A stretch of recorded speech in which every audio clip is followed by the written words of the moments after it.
These are the darkest tragedies of the 21st century. Everyone believes Formula One is safer than ever. But why did some never come home? This wasn't an exception. It was a pattern. I'm just wondering whether it's the stretcher that I see. Monza 2000, Ferrari's home race. And Ferrari were actually winning the championship in front of a home crowd. Schumacher's leading up to the chicane. When the race began, Schumacher led with Häkkinen right behind. The championship was on the line, but within seconds, everything turned upside down. Retirement, and wow! That's the two Jordans and a that's Trulli and and there's many cars piling in the back. Terrible, terrible accident there. A massive crash erupted at the De La Riera chicane. It looked serious, like someone must have been injured. But when the smoke cleared, all the drivers seemed fine. Then, something didn't add up. If it's anybody, it's going to be De La Rosa. I'm just wondering whether it's the stretcher that I see with the red markings or whether it's a marshal. Even the legendary Murray Walker sounded lost. He couldn't understand what had happened or to whom, but the truth soon came out. It was a marshal, Paolo Gislimberti. How could that be? If you look closely, Jordan's Heinz-Harald Frentzen collided with his teammate Jarno Trulli. The impact sent a wheel flying, spinning at over 140 kilometers an hour. It struck the marshal. At that moment, Paolo was walking with a fire extinguisher in hand when it came out of nowhere. Is that a marshal? Well, I was wondering if it was a marshal earlier on because it looks as though he's in the orange overalls. Medics gave Paolo first aid and rushed him to the hospital. But by the time they arrived, it was too late. The 33-year-old had passed away. The cause of death was severe head trauma from the wheel. This hit Schumacher particularly hard, who was dealing with a lot, including his friends suffering a heart attack and tying his old rival, the legendary Senna. Sorry.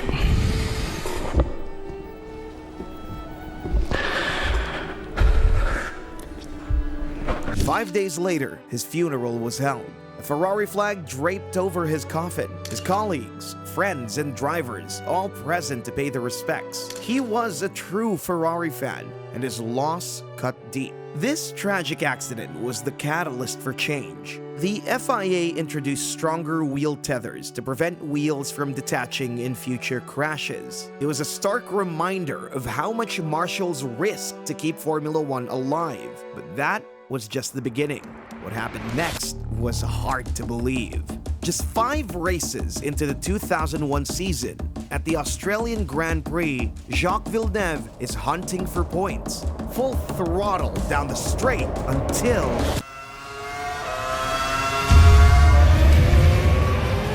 But Ralph's braking catches out Villeneuve with horrendous consequences. The entire paddock held its breath. In the debris and dust, both drivers miraculously made it out, but replay showed something very dangerous.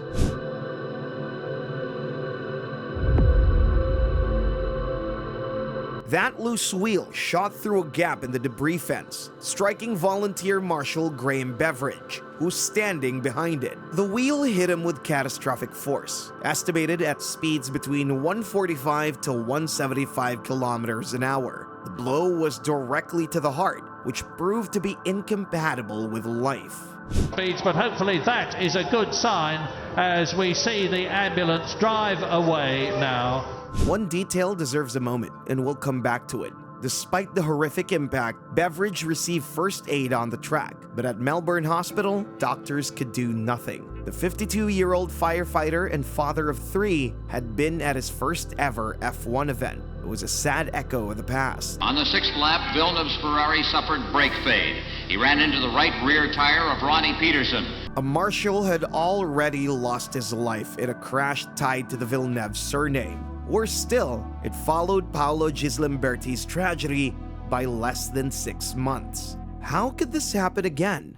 The truth turned out to be much more tragic. Medics weren't providing first aid to save a life. They were doing just enough to justify keeping the race alive. For that, they were later prosecuted, and that was only the surface. Back in 1998, experts had already warned that debris could breach barriers on fast circuits like Melbourne, but nothing was done. Marshal Graham Beveridge was standing in an area that should have not been accessible at all. The fence was too low, and the access openings were too wide. Therefore, this incident could have been avoided, but the deeper they looked, the worse it got. The Australian Grand Prix Corporation was aware of these risks. Yes, they had complied with FIA safety standards, but only at the bare minimum. After the incident, Formula One shifted the blame to the local organizers. The organizers said, "We met all the requirements," and in the end, no one was held accountable. I wanted to dig deeper.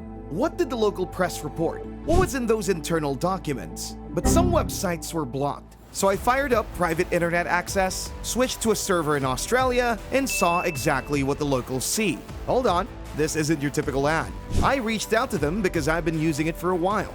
If you're an F1 fan, you get it. When F1 TV or Sky doesn't work in your region, it's brutal. But a VPN, it's like a digital pit limiter. One click and everything's unlocked. Sky, Netflix, geo-block sites.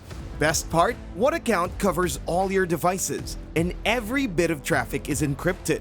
Want full access? Support the channel using the link below or scan the QR code. You'll get 83% off plus 4 months free and with a 45-day money-back guarantee. It's totally risk-free. By the next year, the changes were impossible to miss. Taller fences, narrower gaps, and real protection for the people standing trackside. F1 seemed to have solved the problem, but 6 years later, everything changed. July 19, 2009. It was just another Formula 2 race. But from the very first seconds, chaos took hold at Brands Hatch. Moments later, the unthinkable happened. He's off, that's Jack Clark. Well, he's got on the wheel, took right across the nose of Henry Surtees' car. Jack Clark slammed into the fence. His rear right wheel broke off, flying at over 140 kilometers per hour, and struck Henry Surtees directly in the helmet. Right across the nose of Henry Surtees' car. He was knocked unconscious instantly, but the worst was still ahead. That's a very nasty looking accident, and worrying immediately. By the time the marshals reached him, it was already too late. Henry Surtees passed away on July 19. He wasn't just a rising talent, he was the son of John Surtees, the only man in history to win world titles in both Formula One and MotoGP. Losing his son opened his eyes to a brutal truth. Drivers' heads were still exposed. In the wake of the tragedy, the Henry Surtees Foundation was born. Not just a tribute, but a mission to prevent other families from suffering the same loss. That loss became a turning point. By 2011, Formula One had doubled the wheel fasteners, hoping to stop wheels from breaking loose. But it was already the third such accident, and each one had come with a price they could no longer justify. Also, behind closed doors, something even bigger had begun. A search for a way to protect the one place still exposed, the driver's head. And just as that vision was starting to take shape, the sport was about to face another nightmare. In 2012, Formula One was close to making history because the new driver was... Hello, I'm Maria de Villota, the Marasha Formula One test driver, and my racing career started in Madrid, where I was born, in a go-kart track. It was a woman, Maria de Villota, who caused a stir throughout the paddock. Although she was already part of the team, she had not yet had any official tests. Her first chance came on July 3 during a session in England, and then everything turned into a nightmare. But just at the moment that she was slowing down to, 15, 20 miles an hour, suddenly there was an acceleration and the car shot forward.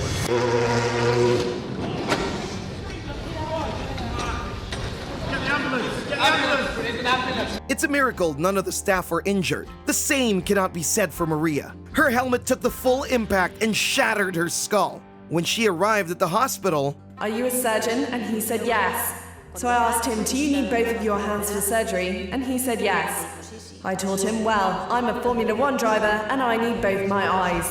Unfortunately, as you can imagine, he was unable to do so, and she lost her right eye, and with it, her dream of Formula One. But she didn't walk away from the sport. On the contrary, she realized something more. Now I realize I can see better than ever.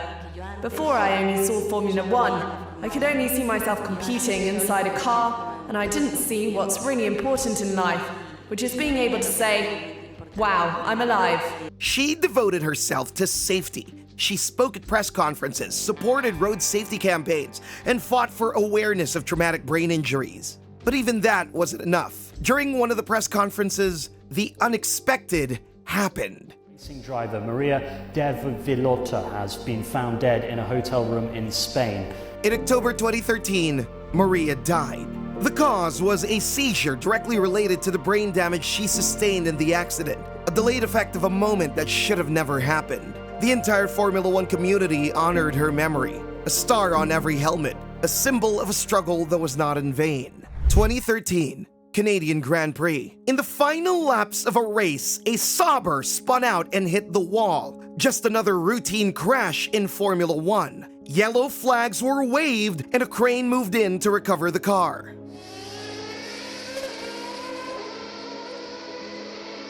The car was cleared and the race resumed like nothing happened. Then suddenly, something was wrong. The paramedics rushed in, the camera cut away, and a marshal was on the floor. As the crane lifted the car, Mark Robinson, a 38-year-old volunteer marshal, was underneath, steadying it by hand. He was doing exactly what he was trained to do, making sure the rear end didn't swing or slip. But before anyone could react, the crane crushed him. The very piece of machinery that was supposed to protect was now the instrument of tragedy. Mark Robinson was airlifted to a hospital, but the injuries were too severe. The Canadian Grand Prix at Montreal was marred by tragedy when a marshal was killed after the race ended. The man was hit by a crane which was removing a car from the track. He died later in hospital. The motorsport community was in shock. A dedicated volunteer marshal who had been on the front lines since 2003 had lost his life.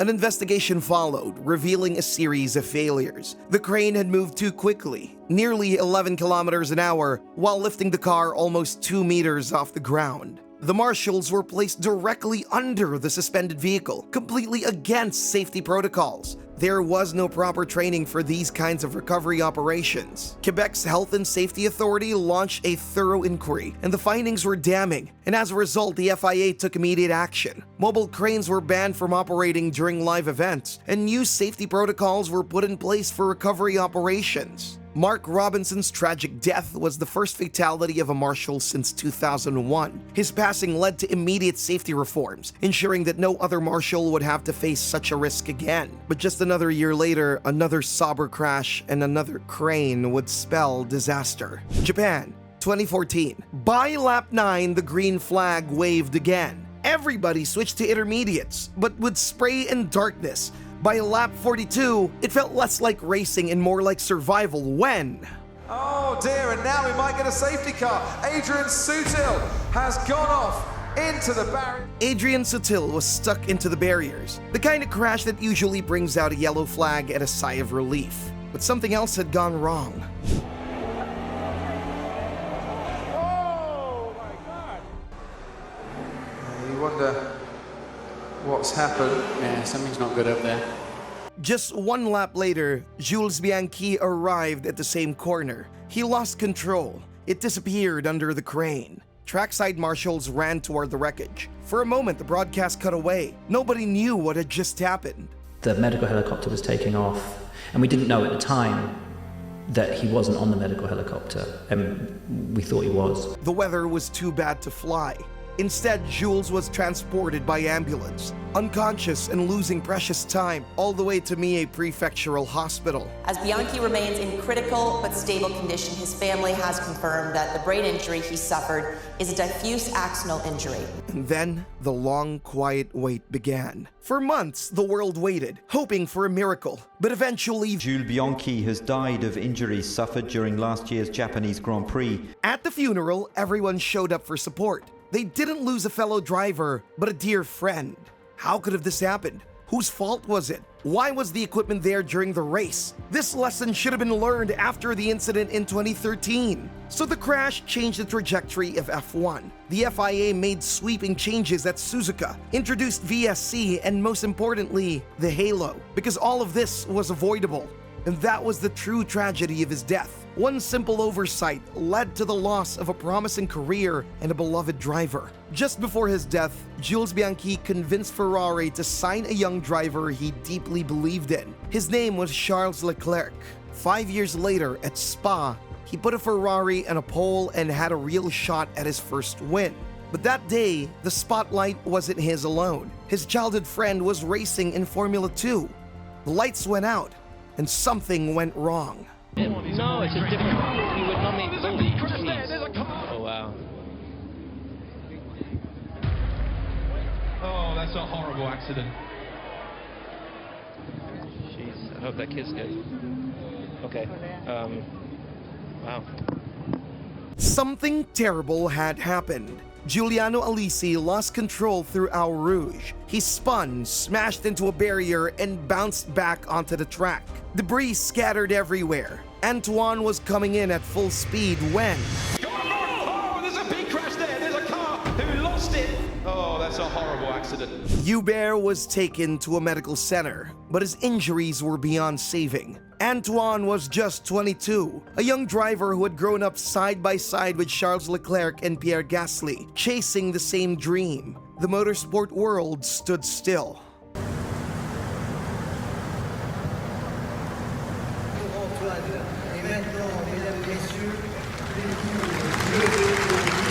And then, something happened that broke everyone's hearts. The very next day, Leclerc drove like a man possessed and...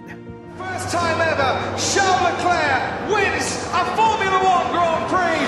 First victory in F1. This one is for Antoine.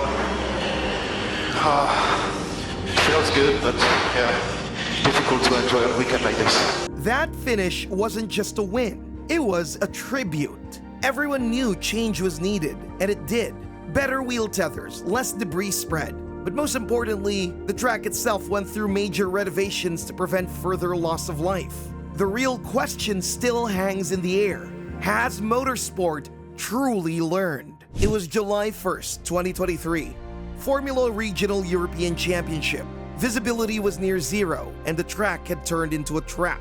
Time elapsed, we will have one more lap, but that gap has grown. And look at Dirksen, Flusha. It's not a teammate battle this time. EP, as they made their way over the crest. Oh no! Oh, it's Tim Trumnitz! Trumnitz off! Delano Van Toff, a 19-year-old Dutch talent, lost grip on the Kemmel Straight. The race was immediately stopped. But for Delano, the damage was too much. He sustained fatal injuries, his young life taken in an instant. As he lost control, his car skidded uncontrollably, smashing into the barriers. Adam Fitzgerald's car collided with Delano's broadside. The 19-year-old, who had already proven his mettle by winning the Spanish F4 Championship in 2021, was gone. In the wake of the tragedy, a moment of silence at the Australian Grand Prix. We'll now pause for a minute's silence to remember the young driver Delano Van Toff, who sadly lost his life while racing at Spa-Francorchamps yesterday.